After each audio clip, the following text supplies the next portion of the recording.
Hello दोस्त, नमस्ते, प्रणाम। मैं हूँ आपकी वंदना और स्वागत करती हूँ अपने यूट्यूब चैनल पे आप सभी का। और हम दोनों बहन मिलके बहुत ही प्यारा कलसा गोठाई गीत सुनाने जा रहे हैं। कैसे लगेगा कमेंट में जरूर बताना।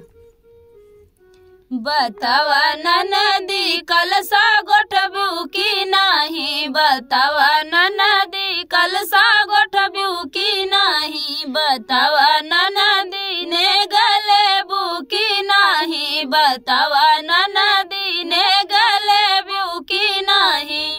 सोना जी ने मांग्यू नंदी चांदी जी ने मांग्यू, सोना जी ने मांग्यू नंदी चांदी जी ने मांग्यू। बतावा ननदी पीतल लेबू की नाही, बतावा ननदी पीतल लेबू की नाही, बतावा ननदी कलसा गोठबू की नाही, बतावा ननदी कलसा गोठबू की नाही। गाड़ी जी ने मांग्यू नंदी घोड़ा जी ने मांग्यू, गाड़ी जी ने मांग्यू नंदी घोड़ा जी ने मांग्यू। बतावा ननदी साइकिल लेबू की नाही, बतावा ननदी साइकिल लेबू की नाही, बतावा ननदी कलसा गोठबू की नाही, बतावा ननदी कलसा गोठबू की नाही।